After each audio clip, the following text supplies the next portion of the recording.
GMA abay naghain o nagsampa ng stapa case laban sa mga opisyal ng TIP Incorporated.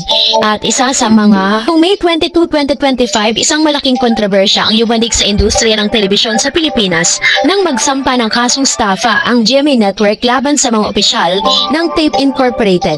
Kabilang sina Romeo Nonong Halusos Sr., founder at chairman ng kumpanya. Ang kasong ito ay may kinalaman sa umano'y hindi paglimit ng halos 38 million mula sa advertising revenues na dapat sana'y napunta sa GMA. Ngunit ginamit umano ng TIP Incorporated para sa kanilang sariling operational expenses. Ang TIP Incorporated or Television Production Exponent Incorporated ay itinatag noong 1981. Sina Romeo Halusos Sr. at Antonio Tony Tobiera, sila ang nasa likod ng Itbulaga.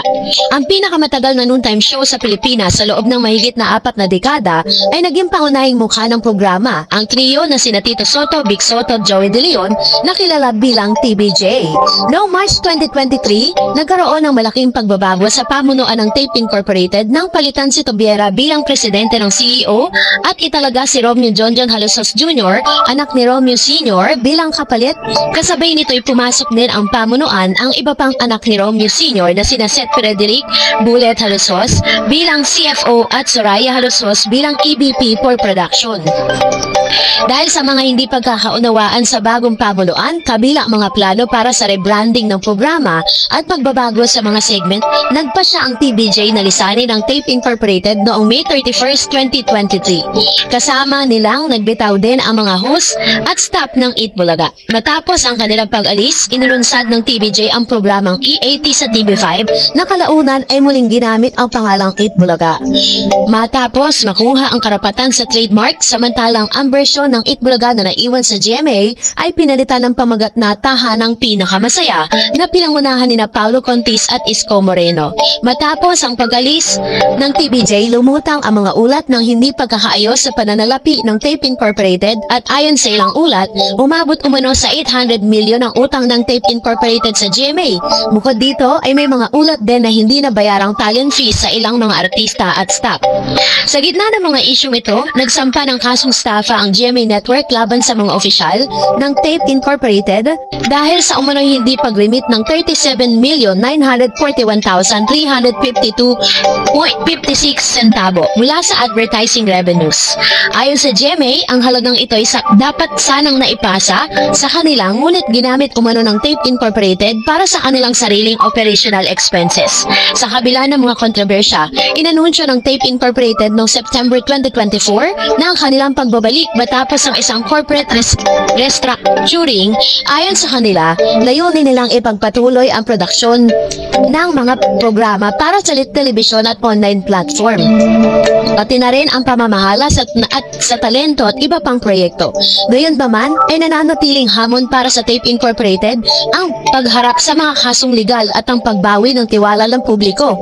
Ang kanilang kakayahan na muling makabangon ay nakasalalay sa kanilang pagsisikap na ayusin ang mga isyong pinansyal at legal na kinaharap nila sa kasalukuyan. Ang kasong stapa na isinampa ng GMA Network laban sa official ng TIP Incorporated ay isang malaking hamon hindi lamang para sa kumpanya kundi para sa buong industriya ng telebisyon sa Pilipinas. Ito ay nagpapakita ng kahalagahan ng transparency at tamang pamamahala sa mga kumpanyang may malaking impluwensya sa media.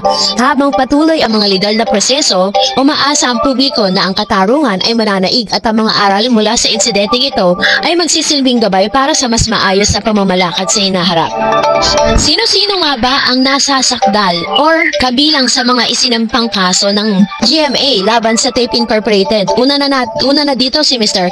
Romeo Bullet Halusos Jr., President at CEO ng TIP Incorporated, Romeo Halusos Sr., Chairman ng Board, Malucho Wapagar or COO at dating General Manager, Nicolas Magtoto, Senior Vice President for Finance, and Sinaida Buenavista, Finance Consultant. Ang mga nabanggit ay mga pangunahing opisyal ng TIP Incorporated na may direktang kinalaman sa pamamahala ng pondo ng kumpanya. Ang TIP ay itinatag noong 1981, kasama dito si Mr. Romeo Halusos at si Mr. Tony Tobiera.